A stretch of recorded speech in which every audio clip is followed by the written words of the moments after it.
Hey, Will, how I guess packed was that board, the one that you guys record grit plays on? How full was that thing after this one? Yeah, it's funny you ask. That was one of the things we talked about before the game, a Friday night game, going up against a premium arm like that. Those are the type of things that you gotta get done. I mean, you got to get it done on every day. But yeah, a night like tonight, awful lot of big plays on our end that weren't necessarily the big swings, but just a lot of the plays that don't necessarily show up in the box score. Laying down bunt base hits. I mean, it started in the first inning, the two strike double, and then the 11 pitch at bat there from Hallmark. I mean, absolutely set the tone for the game.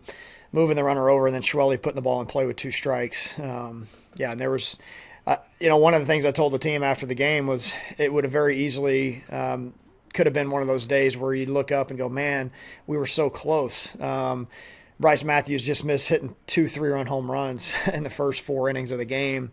But if you're not able to or not willing to sacrifice for your team and just do the small things like we did in that fifth inning there, you don't probably win that game. So that's where it shows up. I mean, it shoulda, coulda, wouldas. The wind's blowing in. Wind knocked it down. It's okay. We'll find some other ways to get it done. How much of some of those plays, like Spencer laying down a bunt, like Joe pulling back the bat and hitting the double, like how much of that was the call, and how much of that is what the players are doing instinctually in the moment? Well, it's a little bit of both. I mean, we like to give the guys the freedom to play the game and to we talk the situations and we talk about it in practice. And there's things that we work on. They work on within their skill set in the cages when nobody's watching. So some of it, Coach Harvell continues to do a great job with just getting the guys ready to go offensively and finding a way to get them around the bases. And our guys continue to do a great job of just finding a way to get it done. So again, we just got to keep it going. Chris Bassinet. Well, what can you say about your guys' execution? That you mentioned that little slash play with Joe, and he talked about you guys practicing that throughout the week after you saw it on film. I guess what does that say to your guys that they're able to execute that situation and have it work out the way it did? Well, we have a saying around here. It's execution's all about attitude, and you got to have attitude to do it, and you've got to have the attitude of I'm eager to get it done. Not that okay, well I'll try it if it comes up, or maybe I'll give it a shot, or just kind of just go through the motions with it. You got to have the attitude to do it, and in order to execute at a high level, that's what you got to have. And up to this point, the 9 guys that we put in the lineup, and then guys that we bring off the bench, and guys every day at practice, they're willing to do and eager to do what it takes to get the job done. Michael Moretz. Will, what did you see from Cade in his outing tonight? Yeah, I thought he set the tone nicely for us. He had the changeup going again. I mean, back to a 4-pitch mix. I think last week it was more 1.5 pitches, and he just competed his way through it. Today he had 4 pitches going against a really good hitting team, a team that's been swinging the bats really well. Obviously, a huge moment in that game in the middle innings where he's able to get us off the field with just the one run there, leave the bases loaded. Gave us a shot to come back with the 3 spot. I mean, that was obviously really huge, and that's what you got to have. You got to have your Friday night guy make those pitches in those big spots, save the bullpen a little bit, and give your offense a chance to get rolling. One other quick one with Bryce. Obviously, had a pretty good day swinging the bat, but is he just, I guess at this point in the season, just looking more comfortable at the plate than maybe where he was at the start of the season? Yeah, I thought he started the season out fine. I thought, he got some big hits for us early, and then had to deal with a little bit of failure and then a little bit of guessing and a little bit of, kind of get caught in between at times and maybe doubting himself probably for the first time in his life. I can tell you this, all of his teammates and coaches have the utmost faith in him. He's an exceptional baseball player. He's an exceptional talent.